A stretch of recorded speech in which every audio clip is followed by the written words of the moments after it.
કેજરીવાલ ભારતના ગૃહમંત્રી માનનીય અમિત શાહથી એક પ્રશ્ન પૂછ્યા છે કે અમિત શાહ સાહેબ, તમે રામ મંદિર અત્યાર સુધી કેમ નથી ગયું? હું ગુજરાતની જનતાને એક ખાતરી આપું છું કે હું અમિત શાહને પ્રતિનિધિત્વ કરીને કેજરીવાલથી પ્રશ્ન નહીં પૂછી રહ્યા છું. કેજરીવાલના પક્ષમાં બીજા નંબર ઉપર મનીષ સિસોદિયા અને ગુજરાતમાં ચેતર વસાવા પછી બીજા નંબર ઉપર ગોપાલ, આ બંને મંદિર રામ મંદિર નથી ગયા છે. તો કેજરીવાલ આ પ્રશ્ન ડિગ્રી ચોર ગોપાલ અને મનીષ સિસોદિયાથી કેમ નથી પૂછ્યા છે? જેવી રીતે સરમુખત્યાર શાહ કેજરીવાલ અમિત શાહજીથી એ પ્રશ્ન પૂછી રહ્યા છે કે અત્યાર સુધી રામ મંદિર કેમ નથી ગયા, તો કેજરીવાલ ગુજરાતમાં પ્રેસ કોન્ફરન્સ કરીને જમણી બાજુ આમ આદમી પાર્ટીના બીજા ક્રમના નેતા મનીષ સિસોદિયા અને ગુજરાતમાં ચેતર વસાવા પછી બીજા ક્રમના નેતા ડિગ્રી ચોર ગોપાલને બેસાડીને એ પ્રશ્ન બંનેથી પૂછે કે ડિગ્રી ચોર કેજરીવાલ સામે 75 ડિગ્રી નમવા વાળા ગોપાલ, તું અત્યાર સુધી રામ મંદિર કેમ નથી ગયા? અને મનીષ સિસોદિયા, તમે તો પક્ષમાં બીજા નંબર પર છો, જેવી રીતે અમિત શાહજી ભાજપમાં છે, તમે અત્યાર સુધી રામ મંદિર કેમ નથી ગયા? સરમુખત્યાર શાહ શરાબ ઘોટાલાના આરોપી કેજરીવાલ અમિત શાહજીથી એ પ્રશ્ન પૂછ્યા છે કે શું ભગવાન રામના દર્શન કરવાનું અમિત શાહજીને મન નથી થતું? ગુજરાતની જનતા જે દિવસે કેજરીવાલ ગુજરાત આવશે, મને પૂર્ણ ભરોસો છે કે પ્રેસ કોન્ફરન્સ કરીને જમણી બાજુ આમ આદમી પાર્ટીમાં બીજા ક્રમના નેતા મનીષ સિસોદિયાજીથી એ પ્રશ્ન પૂછશે કે શું ભગવાન રામના દર્શન કરવાનું સિસોદિયાજીને મન નથી થતું? આ મને પૂર્ણ ભરોસો છે કે સિસોદિયાજી કહેશે નહીં. અને ડાબી બાજુમાં ચેતર વસાવા પછી બીજા ક્રમના જે નેતા છે ડિગ્રી ચોર ગોપાલ, એમનાથી પૂછશે કે અરે ડિગ્રી ચોર, તું તો મારા સમક્ષ 75 ડિગ્રી નમે છે. હું અયોધ્યા કેટલીક વખત ગયા છું, શું ભગવાન રામના દર્શન કરવાનું ડિગ્રી ચોર તમારું મન નથી થતું? કેજરીવાલ ગુજરાત આવશે, ગુજરાતમાં આવીને પ્રેસ કોન્ફરન્સ બોલાવશે અને મને પૂર્ણ ખાતરી છે કે પ્રેસ કોન્ફરન્સમાં ગોપાલને બેસાડીને આવી રીતે પૂછશે કેજરીવાલ કે શું રામ મંદિર જવાનું ડિગ્રી ચોર ગોપાલનું મન નથી થતું? તું કેમ નથી રામ મંદિરના દર્શન કરવા જાય છે રે ડિગ્રી ચોર? તું તો મારા સામે 75 ડિગ્રી નમે છે, ભગવાન સામે 180 ડિગ્રી નમવામાં શું વાંધો છે? કેજરીવાલ પોતે ખુરશી ઉપર બેસીને આ કેજરીવાલના પોતાના પગમાં બેસાડી કહે છે, સરસો તેલ નિકાલ, પગ દબાવો.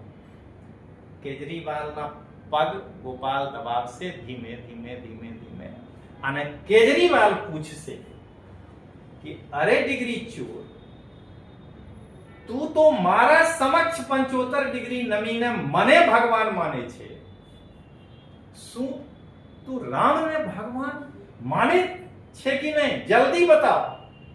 માને છે 27માં ટિકિટ પાકી, નથી માનતો 27માં ટિકિટ નહીં મળે. અને જો માને છે તો મંદિર કેમ નથી ગયા? બીજા પગ દબાવો. આવી રીતે ગોપાલથી પ્રશ્ન પૂછશે કે એવી રીતે ભારતમાં નિકૃષ્ટતમ નેતાની જો યાદી બનાવવામાં આવે તો કેજરીવાલ નીચેથી ટોપમાં, ટોપ 10માં નહીં, ટોપમાં. એવી રીતે જો ગુજરાતમાં નિકૃષ્ટતમ નેતાની યાદી બનાવવામાં આવે તો મને લાગે છે કે ચૈતર અને ડિગ્રી ચોર વચ્ચે પ્રતિસ્પર્ધા હોઈ શકે છે કે કોણ ટોપમાં આવશે. પણ મને લાગે છે કે ગોપાલ આ મુદ્દા ઉપર ચૈતરને હરાવી દેશે. ગુજરાતમાં જો નિકૃષ્ટતમ નેતાની યાદી બનાવવામાં આવે તો મને લાગે છે કે ડિગ્રી ચોર ટોપ કરશે આમાં. કેમ કે જેવી રીતે કેજરીવાલ જે કહે કે આ હું નહીં કરું એ જ કરશે, એવી રીતે ગુજરાતમાં જો ગોપાલ કહે કે હું ભ્રષ્ટાચારથી લડવા માંગુ છું, સાંભળી લો, ગોપાલના મનમાં ચાલી રહ્યા છે કે બીજા વખત ધારાસભ્ય બનીશું, આનાથી વધારે ભ્રષ્ટાચાર કરીશું. ગુજરાતની જનતાને લોકતાંત્રિક આવાજના રાષ્ટ્રીય સંયોજક રજનીશસિંહ તોમરના પ્રેમ ભર્યા નમસ્કાર. દોસ્તો, મારું એ મંતવ્ય છે અથવા હું એ માનું છું કે કોઈ પણ વ્યક્તિ હોઈ શકે છે કે મંદિર નહીં જાય, પણ બહુ ધાર્મિક હોઈ શકે છે. અને આ પણ હોઈ શકે છે કે કોઈ વ્યક્તિ સવાર અને સાંજે બંને વખત મંદિર જાય અને પોતાનો ધંધો અથવા નોકરી પર ભ્રષ્ટાચાર કરે. પણ ગુજરાતની જનતાને ખબર છે કે ભારતમાં એક એવા નિકૃષ્ટતમ નેતા જન્મ લીધા છે. વ્યક્તિ નહીં, વ્યક્તિના રૂપમાં જન્મ કેજરીવાલના 62માં થયા છે. નેતા જે એક કહે કે હું આ નહીં કરું તો આ કરશે. તો કેજરીવાલ અમિત શાહ સાહેબથી એ પ્રશ્ન પૂછ્યા છે, કુલ 5 પ્રશ્ન. એમાં પહેલા પ્રશ્ન છે કે અમિત શાહજી અત્યાર સુધી રામ મંદિર કેમ નથી ગયું? તો હું કેજરીવાલના આ પાખંડનુમા પ્રશ્ન ને પ્રહાર કરવા માટે આ વિડીયો બનાવી રહ્યા છું અને ગુજરાતની જનતાને જાગૃત કરી રહ્યા છું કે આવા પાખંડી ઉપર ભરોસો નહીં કરાય. તો હું પહેલા એક પંચ કહેવા માંગુ છું.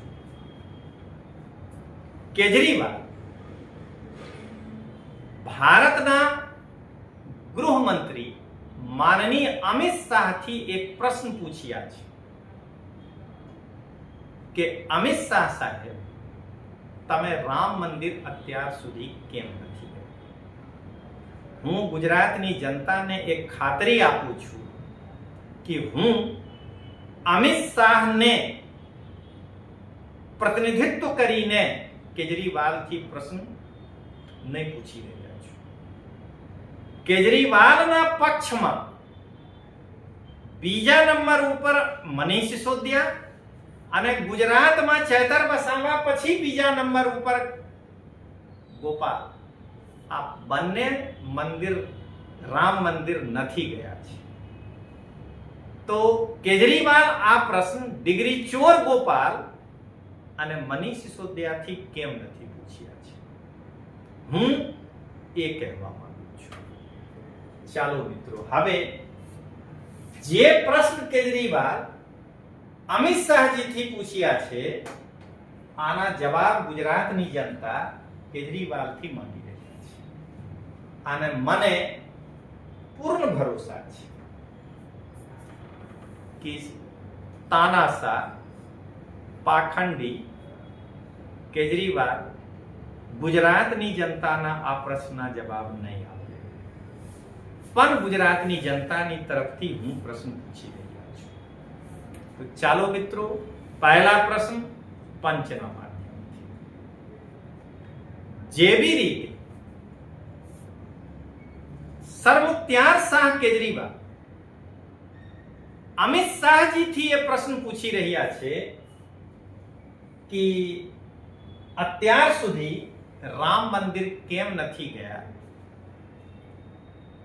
તો કેજરીવાલ ગુજરાતમાં પ્રેસ કોન્ફરન્સ કરીને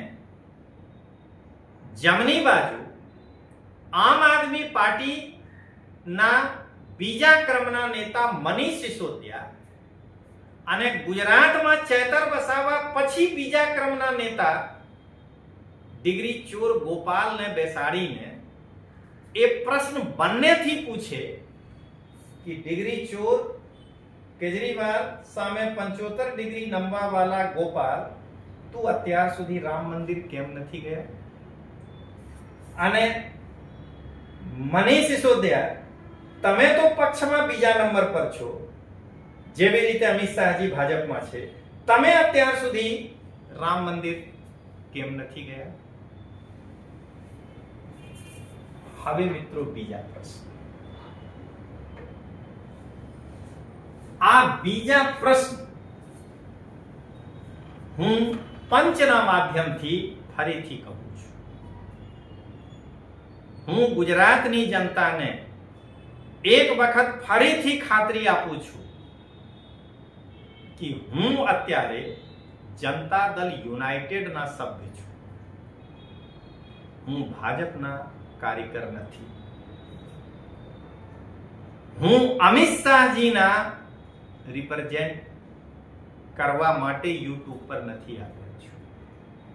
હું ફક્ત અને ફક્ત ગુજરાતની જનતાની સામે કેજરીવાલના ગિરગિટના રંગ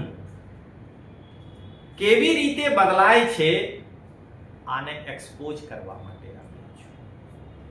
તો મિત્રો, અહીંયા એક પંચ ના માધ્યમથી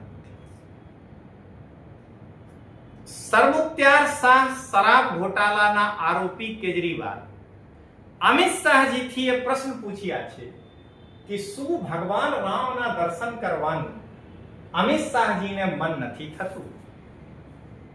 ગુજરાતની જનતા જે દિવસે કેજરીવાલ ગુજરાત આવશે, મને પૂર્ણ ભરોસો છે કે પ્રેસ કોન્ફરન્સ કરીને જમણી બાજુ આમ આદમી પાર્ટીમાં બીજા ક્રમના નેતા મનીષ સિસોદિયાજીથી એ પ્રશ્ન પૂછશે કે શું ભગવાન રામના દર્શન કરવાનું સિસોદિયાજીને મન નથી થતું?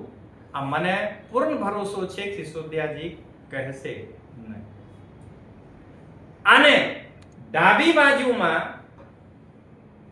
ચેતર વસાવા પછી બીજા ક્રમના જે નેતા છે ડિગ્રી ચોર ગોપાલ, એમનાથી પૂછશે કે અરે ડિગ્રી ચોર, તું તો મારા સમક્ષ 75 ડિગ્રી નમે છે.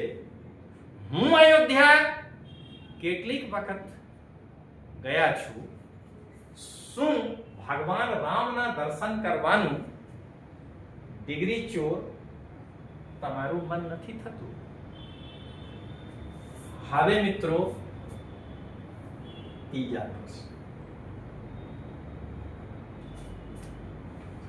જેવી રીતે અમિત શાહજીથી કેજરીવાલે પ્રશ્ન પૂછી રહ્યા છે કે શું રામ મંદિર જવાનું અમિત શાહજીનું મન નથી થતું, એવી રીતે કેજરીવાલ ડિગ્રી ચોરથી એ પ્રશ્ન કેમ નથી પૂછી રહ્યા છે કે અરે ડિગ્રી ચોર, શું રામ મંદિર જવાનું તમારું મન નથી થતું? તો મિત્રો અહીંયા એક પંચ છે, આ પંચ સાંભળો. કેજરીવાલ ગુજરાત આવશે, ગુજરાતમાં આવીને પ્રેસ કોન્ફરન્સ બોલાવશે અને મને પૂર્ણ ખાતરી છે કે પ્રેસ કોન્ફરન્સમાં ગોપાલને બેસાડીને આવી રીતે પૂછશે કેજરીવાલ કે શું રામ મંદિર જવાનું ડિગ્રી ચોર ગોપાલનું મન નથી થતું? તું કેમ નથી રામ મંદિરના દર્શન કરવા જાય છે રે ડિગ્રી ચોર? તું તો મારા સામે 75 ડિગ્રી નમે છે, ભગવાન સામે 180 ડિગ્રી નમવામાં શું વાંધો છે? આગળ વધીએ દોસ્તો. અહીંયા હું ડાયરેક્ટ પંચના માધ્યમથી કહું છું, કેમ કે શું ગોપાલને ભગવાન રામના આશીર્વાદ નથી જોઈતા? આ તો પ્રશ્ન છે. કેજરીવાલ કેવી રીતે પૂછશે? આ બહુ મજેદાર છે. તો તમે જુઓ, કેજરીવાલ ગુજરાત આવશે, નહીં વિશેષણ છે, સરમુખત્યાર શાહ શરાબ ઘોટાલાના આરોપી કેજરીવાલ ગુજરાત આવશે, પોતાના બાજુમાં ડિગ્રી ચોરને બેસાડશે અને એ પૂછશે કે અરે ડિગ્રી ચોર ગોપાલ, તું મારા સમક્ષ 75 ડિગ્રી નમીને મારા આશીર્વાદથી વિસાવદરના ધારાસભ્ય બન્યા છે, કેમ કે હું જો ટિકિટ તમે તે દિવસે નહીં આપ્યા હોત તો તું આજે ધારાસભ્ય નહીં. તો તમે જો મારું આશીર્વાદનું જરૂર છે તો હું રામના આશીર્વાદ લઈને અયોધ્યાથી આપ્યા છું. શું તમને ભગવાન રામના આશીર્વાદ નહીં જોઈએ? આ જો નહીં જોઈએ તો 27 માં ટિકિટ કાપી લઈશ, કેમ કે રામના આશીર્વાદ નહીં તો કેજરીવાલના આશીર્વાદ નહીં. તમે 180 ડિગ્રી નમી લો મારા સામે પણ ટિકિટ નહીં મળે. મિત્રો, પાંચમા ક્વેશ્ચન, આમાં તો જવાબ છે. ડિગ્રી ચોરના ભૂતકાળ જો જોઈએ કે ગોપાલ ભૂતકાળમાં કથાવાચકને શું કહ્યા છે, ભગવાનને શું કહ્યા છે, તો એ રામ ભગવાનને ભગવાન કેવી રીતે માનશે? પણ કેજરીવાલ કેવી રીતે આ ડિગ્રી ચોરને કહે છે, આ તમે પંચના માધ્યમથી જુઓ, બહુ સરસ મજા આવશે. કેજરીવાલ પોતે ખુરશી ઉપર બેસીને આ કેજરીવાલના પોતાના પગમાં બેસાડી કહે છે, સરસો તેલ નિકાલ, પગ દબાવો. કેજરીવાલના પગ ગોપાલ દબાવશે ધીમે ધીમે ધીમે ધીમે અને કેજરીવાલ પૂછશે કે અરે ડિગ્રી ચોર, તું તો મારા સમક્ષ 75 ડિગ્રી નમીને મને ભગવાન માને છે, શું તું રામને ભગવાન માને છે કે નહીં? જલ્દી બતાવ. માને છે 27 માં ટિકિટ પાકી, નથી માનતો 27 માં ટિકિટ નહીં મળે. અને જો માને છે તો મંદિર કેમ નથી ગયા? જબ પગ બીજા પગ દબાવો. આવી રીતે ગોપાલથી પ્રશ્ન પૂછશે કેજરીવાલ. તો મિત્રો, આજે હું એ કહેવા માંગુ છું અંતિમ પંચના માધ્યમથી કે જે બી રીતે હું અહીંયા સરખામણી કરીને કહું છું, જે બી રીતે ભારતમાં નિકૃષ્ટતમ નેતાની જો યાદી બનાવવામાં આવે તો કેજરીવાલ નીચેથી ટોપમાં આવે, ટોપ 10 માં નહીં, ટોપમાં. એવી રીતે જો ગુજરાતમાં નિકૃષ્ટતમ નેતાની યાદી બનાવવામાં આવે તો મને લાગે છે કે ચૈતર અને ડિગ્રી ચોર વચ્ચે પ્રતિસ્પર્ધા હોઈ શકે છે કે કોણ ટોપમાં આવશે. પણ મને લાગે છે કે ગોપાલ આ મુદ્દા ઉપર ચૈતરને હરાવી દેશે. ગુજરાતમાં જો નિકૃષ્ટતમ નેતાની યાદી બનાવવામાં આવે તો મને લાગે છે કે ડિગ્રી ચોર ટોપ કરશે આમાં. કેમ કે જેવી રીતે કેજરીવાલ જે કહે કે આ હું નહીં કરું એ જ કરશે, એવી રીતે ગુજરાતમાં જો ગોપાલ કહે કે હું ભ્રષ્ટાચારથી લડવા માંગુ છું, સાંભળી લો, ગોપાલના મનમાં ચાલી રહ્યા છે કે બીજા વખત ધારાસભ્ય બનીશું, આનાથી વધારે ભ્રષ્ટાચાર કરીશું. ચાલો મિત્રો મળીએ. જય હિન્દ, જય જય ગરવી ગુજરાત.